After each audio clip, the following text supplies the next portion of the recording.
오늘 하나님을 움직이기. 먼저 자, 하나님은 수동적이실까요? 능동적이실까요?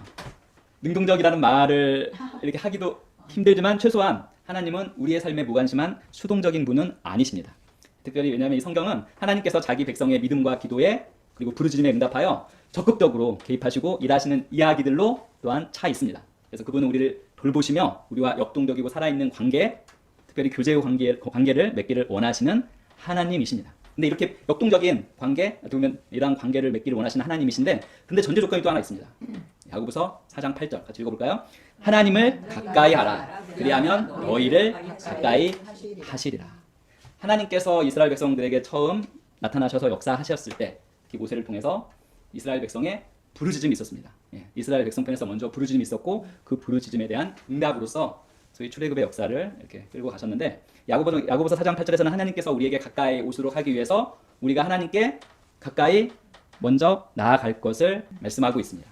자, 지금은 거듭난 우리 새로운 피조물이 우리는 의의 본성을 가지고 있기 때문에 언제든지 하나님 앞에 나아가는 것이 가능합니다. 하지만 하나님과의 관계를 시작하는 그 선택권은 어떤 믿음을 통해서 간구하고 부르짖고 하는 이 기도를 통해서 이 선택권은 누가 가지고 있습니까? 바로 우리가 가지고 있습니다. 우리가. 하나님은 어떻게 보면 능동적인 역동적인 교제를 하시는 분이시지만 이 교제를 시작하는 선택권은 누구에게 있다고요? 우리에게 있습니다. 특별히 구약의 이스라엘 역사는 이스라엘이 부르짖을 때 하나님이 응답하시고 역사하신 그 역사입니다. 그래서 저희가 먼저는 율법적 믿음이 있고 새로운 피조물의 믿음이 있죠. 이러한 율법적인 믿음, 새로운 피조물의 믿음, 이 둘 중에 하나만 맞고 하나는 틀리다라고는 우리가 말할 수는 없습니다. 하지만 우리가 이 둘 사이에서 균형을 잡아가야 할 필요성은 있습니다. 혹시 우리가 율법적인 믿음에 대한 인식만 되어 있다면 새로운 피조물의 이 믿음의 인식과 함께 균형을 맞추어 가야 합니다. 그래서 율법적 믿음의 관점에서 하나님을 움직이기는 얼마든지 가능합니다. 왜냐하면 믿음의 역할이 바로 하나님을 움직이게 하는 역할입니다. 하나님을 움직이게 하는 가장 중요한 측면 중 하나는 우리의 믿음인데요. 예수님도 공생의 사역 동안 믿음의 중요성에 대해서 여러 번 강조하셨죠. 마태복음 17장 20절 같이 읽어보겠습니다. 이르시되 너희 믿음이 작은 까닭이니라 진실로 너희에게 이르노니 만일 너희에게 믿음이 겨자씨 한 알만큼만 있어도 이 산을 명하여 여기서 저기로 옮겨지라 하면 옮겨질 것이요 또 너희가 못할 것이 없으리라. 어떻게 보면 이 믿음은 산을 명하여 여기서 저기로 옮겨지라 하면 옮겨질 것이요, 어떻게 보면 초자연적인 그러한 신성한 역사, 행동의 촉매제와 같습니다. 그래서 우리가 하나님의 능력을 신뢰하고 그분의 약속을 믿을 때 우리는 우리 삶 가운데 그분의 놀라운 역사나 움직임을 경험하게 됩니다. 즉 우리의 믿음이 하나님께서 움직이시도록 감동시키는 역할을 하는 것입니다. 그리고 이 믿음과 이 믿음이 실린 기도는 같이 갑니다. 왜냐하면 기도는 우리 믿음이 표현되는 통로이기 때문입니다. 그래서 율법적인 믿음에서 믿음의 역할, 그리고 기도의 힘, 기도는 우리의 믿음이 표현되는 통로입니다. 마태복음 7장 7절 같이 읽어보겠습니다. 구하라 그리하면 너희에게 주실 것이요 찾으라 그리하면 찾아낼 것이요 문을 두드리라 그리하면 너희에게 열릴 것이니. 우리가 기도를 통해서, 믿음이 실린 기도를 통해서 우리는 우리의 마음과 소망을 하나님 뜻에 맞추고 하나님께서 우리 상황에 개입하시도록 초대하는 것입니다. 그래서 기도는 어떤 단순한 종교나 신앙 의식이 아니라 창조주 하나님과 우리를 연결하는 강력한 채널, 통로입니다. 우리가 하나님을 초대하여 우리 삶에서 움직이시고 우리 삶을 변화시키시며 기적을 행하시도록 요청하는 것이 바로 기도입니다. 그래서 우리는 하나님께서 우리의 기도를 들으시고 하나님의 때에, 여기서 중요한 게 하나님의 완벽한 때입니다. 하나님의 때를 신뢰하게, 하나님의 때에 응답하실 것을 믿으며 꾸준하게 긍기 있게 기도해야 합니다. 이것이 바로 율법적인 믿음으로 말미암아 하나님을 움직이도록 하는 것입니다. 그래서 하나님의 때, 우리가 하나님이 움직이시도록 그분을 감동시키려고 노력할 때 우리는 또한 그분의 완벽한 타이밍, 그래서 우리가 기도한다고 곧바로 역사하시고 움직이시는 것이 아니라 그 때가 있습니다. 기도하자마자 응답받는 것도 있지만 기도하고 나서 곧바로 응답받지 못하는 것이 있는데 바로 그것은 하나님의 때입니다. 그것을 신뢰함으로 기다리는 것입니다. 그것은 이사야 55장, 지난주에도 말씀했는데 8, 9절. 이는 내 생각이 너희의 생각과 다르며 내 길은 너희의 길과 다름이니라. 여호와의 말씀이니라. 이는 하늘이 땅보다 높은 같이 내 길은 너희의 길보다 높으며 내 생각은 너희의 생각보다 높음이니라. 또는 하나 더 있죠. 로마서 8장 28절은 우리가 알거니와 하나님을 사랑하는 자고 그의 뜻대로 부르심을 입은 자들에게는 모든 것이 합력하여 선을 이루느니라. 합력하여 선을 이루는 그때, 우리는 알지 못하지만 하나님의 그 완벽한 타이밍, 그때를 신뢰하는 것입니다. 그러면 이처럼 율법적 믿음의 관점에서는 하나님은 결코 멀리 있는 분이 아니시죠. 하나님은 자녀들과 교제하기를 원하시는 사랑이 많으신 아버지 하나님이십니다. 그래서 우리가 우리의 이 믿음을 행사하고 믿음이 가진 역할을 다하고 기도로 마음을 쏟아붓고 그분의 완벽한 때, 그분의 완벽한 타이밍을 신뢰한다면 우리는 우리 삶 가운데에서 역사하시고 변화와 치유를 가져오시며 그분의 약속을 성취하시는 하나님을 경험하고 그 하나님에 대한 확신을 가질 수 있는 것입니다. 이것이 바로 율법적 믿음에서 하나님을 움직이기입니다. 근데 오늘은 새로운 피조물의 믿음에 있어서 이 하나님을 움직이기 이 부분에 대해서 우리가 참 나누면서 특별히 인식의 전환이 우리가 지금 새로운 피조물의 계시의 이 말씀을 지금 하고 있지만 여전히 율법적 믿음에서 기능하는 경우가 많습니다. 새로운 피조물의 믿음으로 기능하지 아니하고. 그런데 가장 중요한 것은 믿음은 새로운 피조물의 믿음의 관점에서는 믿음은 하나님께서 은혜로 이미 이루어 놓으신 일에 대한 우리의 반응, 특별히 우리의 긍정적인 반응입니다. 이것이 바로 새로운 피조물의 믿음의 관점입니다. 뭐라고요? 하나님께서 이미 이루어 놓으신 일에 대한 우리의 새로운 피조물의 우리의 긍정적인 반응입니다. 이것이 바로 새로운 피조물의 믿음의 관점입니다. 여기에서 율법적 믿음과 이렇게 차이가 있습니다. 자, 율법적인 믿음은 무엇입니까? 율법적인 믿음은 하나님이 반응하시도록 만들기 위해서 우리가 하는 것입니다. 자, 믿음은 하나님이 반응하시도록 만들기 위해서, 즉 믿음은 하나님을 움직이기 위해서 우리가 하는 일이라는 이 생각, 이것이 바로 율법적인 믿음에서 나온 것입니다. 그래서 그러한 생각을 가진 분들이 많이 이 마가복음 11장 23절 이러한 구절들을 인용하면서 우리가 해야 할 일에 초점을 맞추고 그분을 강조합니다. 그리고 거기에서 나온 생각들이 이런 것입니다. 생각 주장들이 하나님과 씨름해서 하나님을 움직이게 할 것이라는 그런 생각. 야곱 같죠, 야곱. 야곱처럼 하나님과 씨름해서 하나님을 움직이게 할 것이라는 그런 주장을 하기도 합니다. 그래서 우리가 많이 들어본 말이죠. 믿음이 하나님을 움직인다라는 말이 생겨났습니다. 믿음이 하나님을 움직인다. 그런데 이제 앤드류 워멘 목사님은 움직여야 하는 분은 하나님이 아니라 누구입니까? 우리라고 말씀하고 있습니다. 왜냐하면 하나님은 이미 우리가 기도하기 훨씬 전에 이미 다 움직이셨기 때문입니다. 누구를 통해서 움직이셨습니까? 바로 예수님을 통해 이미 움직이셨습니다. 그래서 앞으로 치유받게 될 모든 사람들도 2000년 전에 예수님을 통해 이미 치유받았습니다. 앞으로 구원받을 모든 사람들도 2000년 전에 예수님을 통해 이미 용서받았습니다. 그 모든 죄가 용서받았습니다. 그래서 구원받을 수가 있게 되었습니다. 그리고 앞으로 축복받을 모든 사람들, 그리고 하나님의 기쁨과 평안 가운데 거하게 될 모든 사람들도 사실은 2000년 전에 예수님을 통해 이미 그것이 완성되었습니다. 그래서 따라서 거듭난 우리에게 정말 필요한 것은 하나님을 움직이는 것이 아닙니다. 새로운 피조물의 믿음의 관점에서 정말 필요한 것은 하나님을 움직이는 것이 아닙니다. 하나님께서 우리에게 오셔서 우리를 만지시고 우리를 치유하셔야 되는 것이 아닙니다. 왜냐하면 하나님께서는 이미 모든 것을 공급해 놓으셨기 때문입니다. 그리고 그래서 앤드류 워멘 목사님은 우리가 하나님을 움직여 일하시도록 만들 수 없다라고 강하게 말씀하십니다. 그래서 만약 하나님이 나를 치유하시게 만들 거야, 하나님의 능력이 역사하도록 만들 거야 라는 태도를 가지고 있다면 그것은 교만한 태도입니다. 겸손한 태도는 무엇입니까? 새로운 피조물 우리들의 겸손한 태도는 하나님은 나를 치유하시는 분이셔, 난 그분의 치유의 은혜가 필요하고 그 은혜를 지금 받을 거야 라고 말하는 것입니다. 근데 이 관점의 차이, 하나님을 막 씨름해서라도 하나님이 일하시도록 만들려고 하면 그건 율법적인 믿음인데 많은 경우 그것 때문에 좌절하게 된다는 것입니다. 왜냐하면 그것은 새로운 피조물의 계시의 말씀과 맞지 않기 때문에 그렇습니다. 자, 그럼 새로운 피조물의 계시의 말씀, 새로운 피조물의 믿음은 무엇이냐? 첫 번째, 이미 공급된 것을 활용하는 것입니다. 우리의 믿음이 하나님을 움직이지 않습니다. 하나님은 은혜로 이미 움직이셨습니다. 그래서 믿음은 하나님께서 이미 공급하신 것에 대한 우리의 긍정적인 반응입니다. 그리고 하나님께서 이미 공급해 놓은 것을 사용하는 것이 바로 새로운 피조물의 믿음입니다. 우리 마가복음 11장 23, 24절 다시 한번 읽어보겠습니다.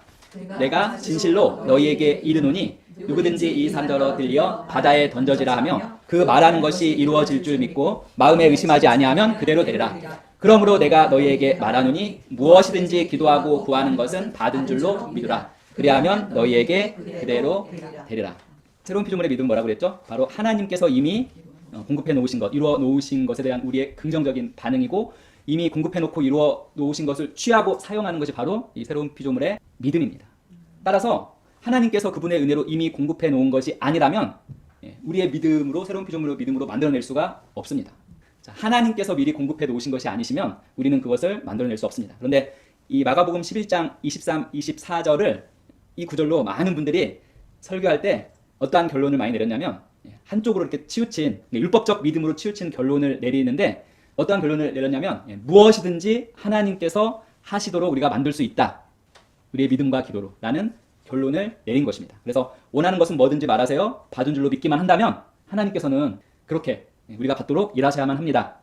또는 하나님의 능력이 역사할 때까지, 하나님께서 움직이실 때까지 하나님을 꽉 붙들고 절대 놓지 않을 것입니다 라고 이렇게 생각하게 된 것입니다. 그래서 하나님을 움직여서 뭔가 하도록 또는 우리에게 능력을 부어주시도록 만들자고 하는 그러한 생각과 의식이 그동안 교회에서 주류를 이루어 왔습니다. 우리도 이러한 의식이 없지 않아 있습니다. 하지만 그것은 오히려 하나님을 모욕하는 태도입니다. 근데 그 이유가 무엇이냐면 그러한 태도에는 우리가 하나님보다 더 사람들에게 관심을 갖고 하나님보다 더 사람들을 사랑한다는 그러한 의미가 내포되어 있기 때문에 그렇습니다. 그래서 앤드류 워맨 목사님도 예전에 이렇게 기도하신 적이 있었을 때 철야 기도를 하는데 기도 소리가 막 커지면서 막 주먹으로 벽을 치면서 기도를 하셨다고요. 주먹으로 벽을 막 치면서 이제 기도를 하는데 기도하다가 이런 말이 툭 튀어나왔다 거예요. 어떤 말이냐면 이제 그 앤드류 목사님이 고향이 그 텍사스 알링턴이라는 데예요. 이제 거기서 사역하실 때 하나님, 제가 이 텍사스 알링턴 사람들을 사랑하는 것 반만이라도 하나님께서 이들을 사랑하신다면 우리는 벌써 부흥을 했었을 텐데요. 이 말이 자기도 모르게 툭 튀어나왔다고 합니다. 근데 그 말이 툭 튀어나오자마자 이게 좀 문제가 있다라는 것을 이제 깨달았어요.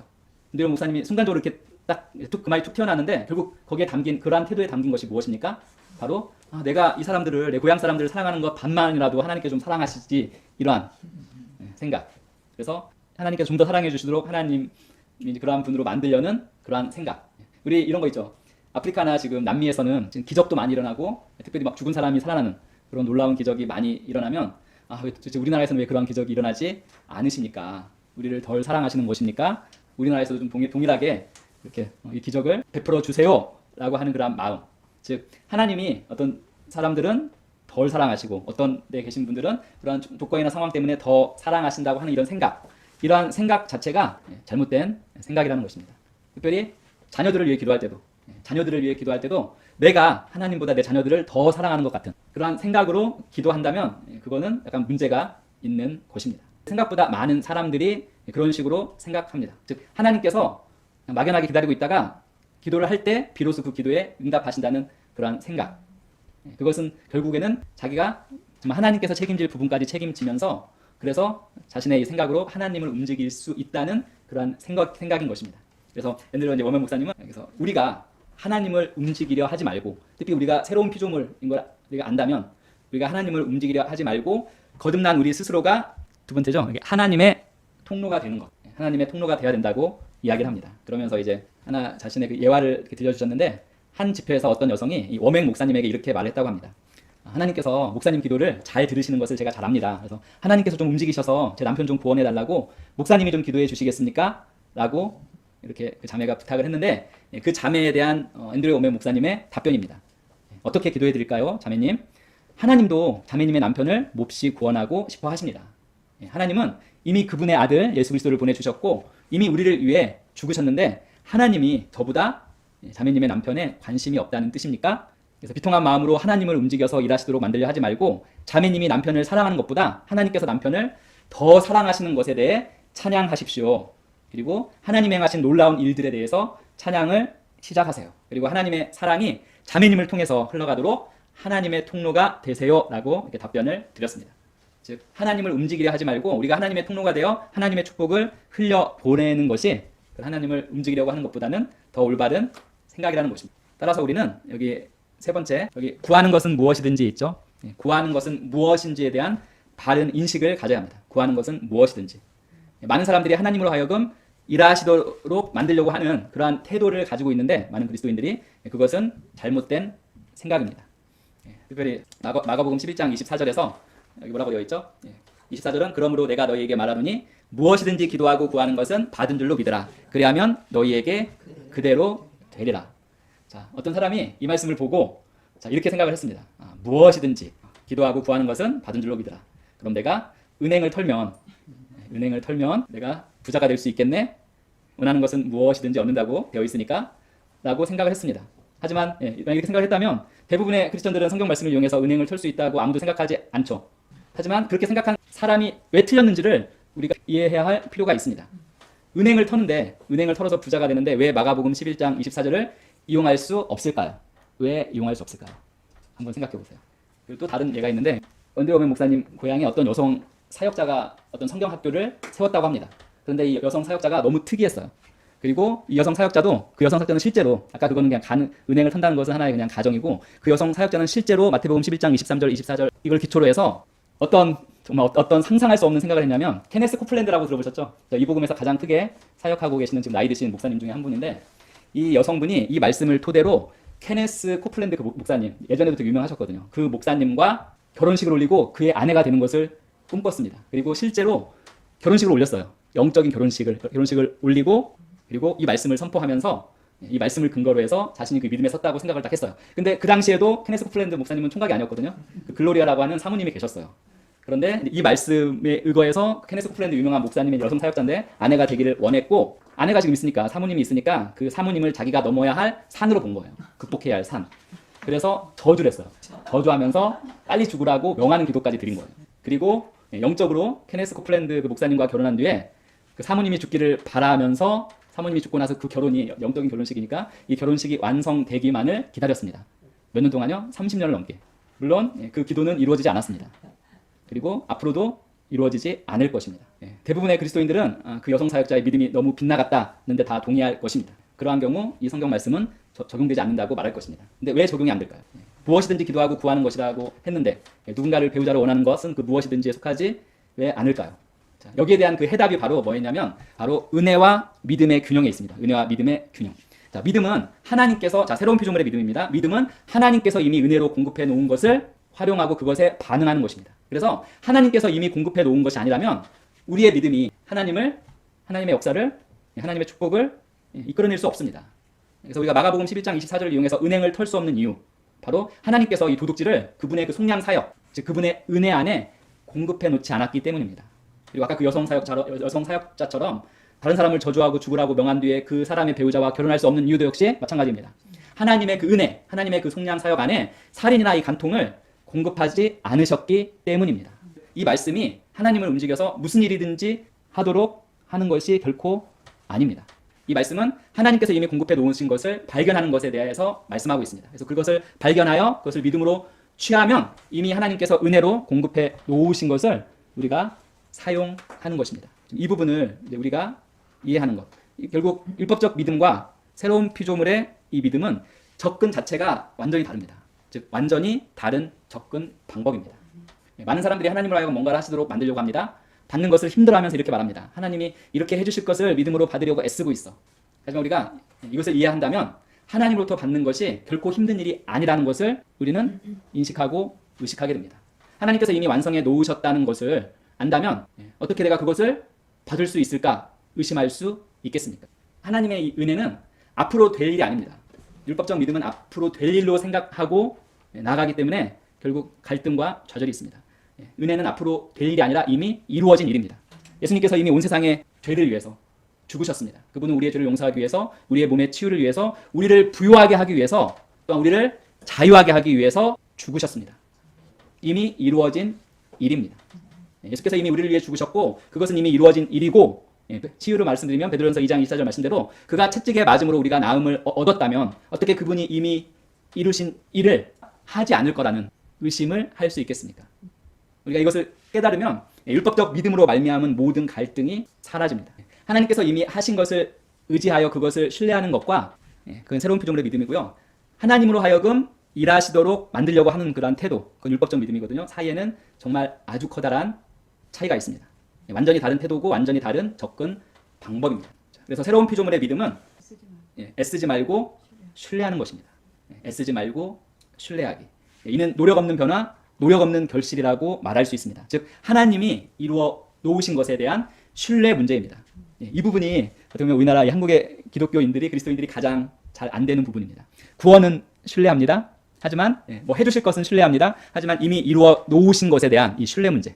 근데 우리는 율법적으로 기능하면 애를 써야 되는데 이미 이루어 놓으셨기 때문에 애쓰지 말고 신뢰하기입니다. 하나님이 이루어 놓으신 것에 대한 신뢰 문제. 이 부분이 가장 인식이 안 되어져 있는 것입니다.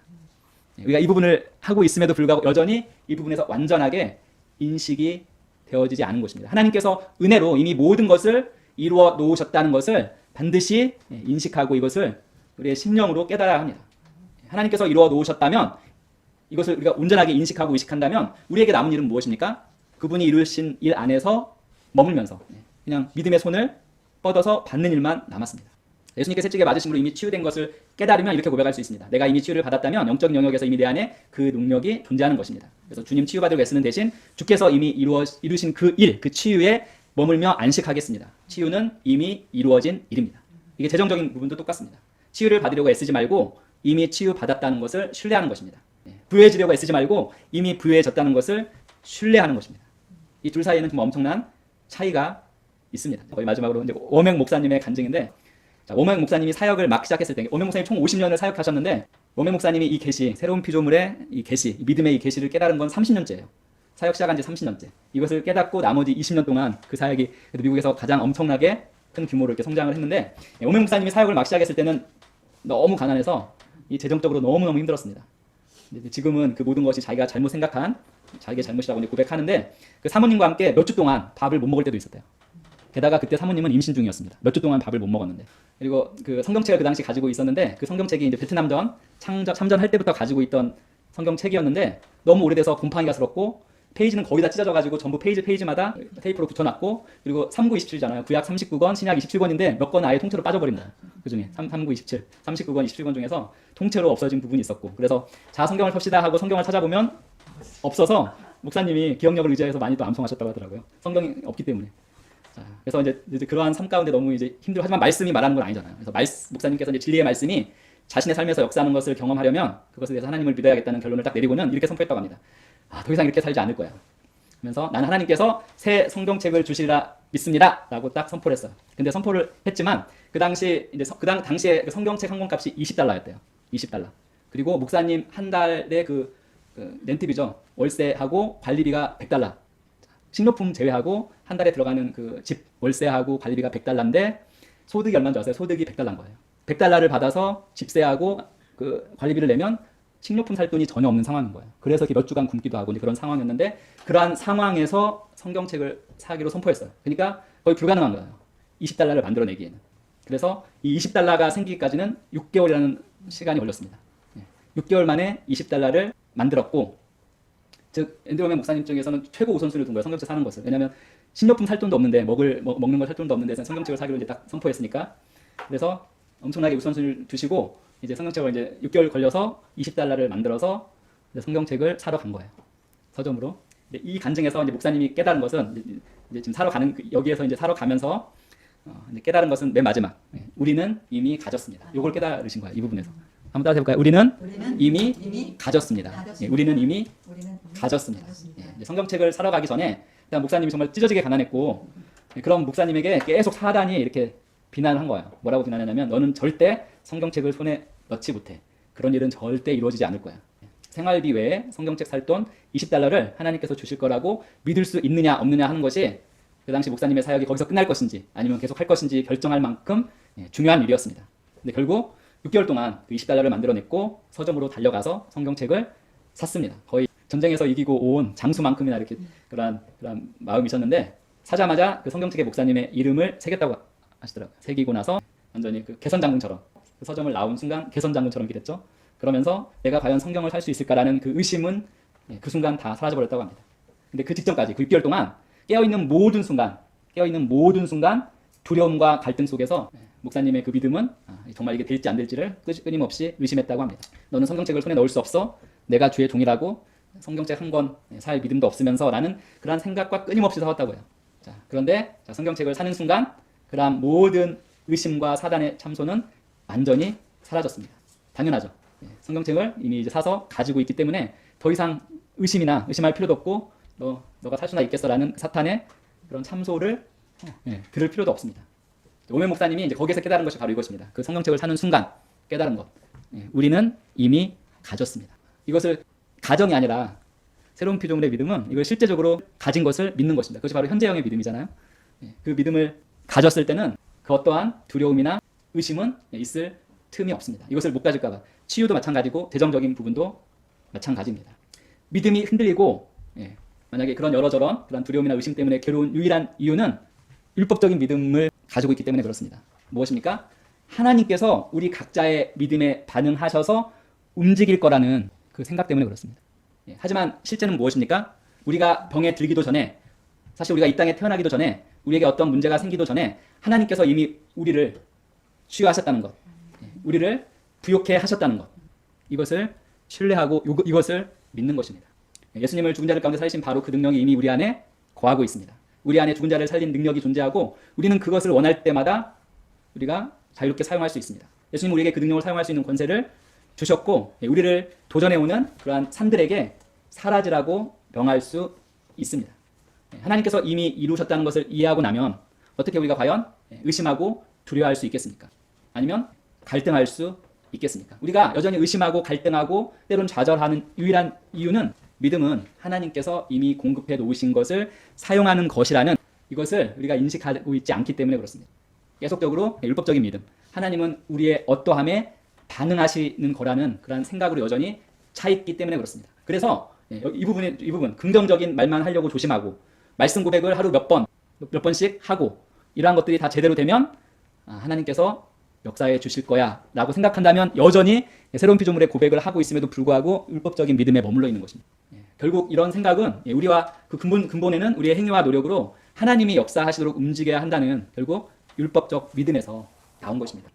새로운 피조물의 믿음과 율법적인 믿음, 결론은 하나님께서 우리의 믿음에 반응하시는 것이라는 의식이 지금 내 안에 차 있다면 여전히 우리 새로운 피조물의 고백을 하고 이거를 이 말씀 가운데 말씀을 나눠도 여전히 율법적 믿음의 영역에 머물러 있는 것입니다. 인식의 전환이 다시 한번 오늘 일어나기를 예수님의 이름으로 축원드립니다. 하나님께서 우리 믿음에 반응하시는 것 여기에만 머물러 있지 마시고 뭐죠? 새로운 피조물의 믿음. 우리가 믿음으로 하나님의 은혜에 반응하는 것. 이것이 바로 새로운 피조물의 믿음입니다. 아직도 하나님께서 우리의 믿음에 반응하시는 거라고만 생각하십니까? 그러한 인식과 그러한 사고를 완전히 다시금 새롭게 하시고 전환시키기를 예수님의 이름으로 축복합니다. 거듭난 우리는 하나님께서 우리의 믿음에 반응하신다고 생각하는 것이 아니라 그것만 생각하는 것이 아니라 우리가 믿음으로 하나님의 은혜에 반응하는 것이라고 우리의 인식이 다시금 전환되어야 합니다. 이 둘에 엄청난 차이가 있습니다. 결국 율법과 이 새로운 피조물의 이 믿음의 차이인데요. 이것이 오늘 다시 한번 좀 온전히 정리되고 인식되고 의식되어서 우리가 의심하고 두려워하고 갈등한다면 여전히 율법적인 믿음에 머물러 있기 때문에 그렇습니다. 다시 한번 우리는 새로운 피조물의 믿음을 이걸 활성화시키고 이걸 행사하기를 원합니다. 그래서 하나님께서 이미 베풀어 주신 은혜에 믿음으로 반응하여서 당연히 우리의 것인 치유와 신성한 건강과 재정적 부요함을 어떠한 의심이나 두려움이나 갈등이나 좌절 없이 당당히 취하시는 성도님들 되시기를 예수님의 이름으로 축원드립니다.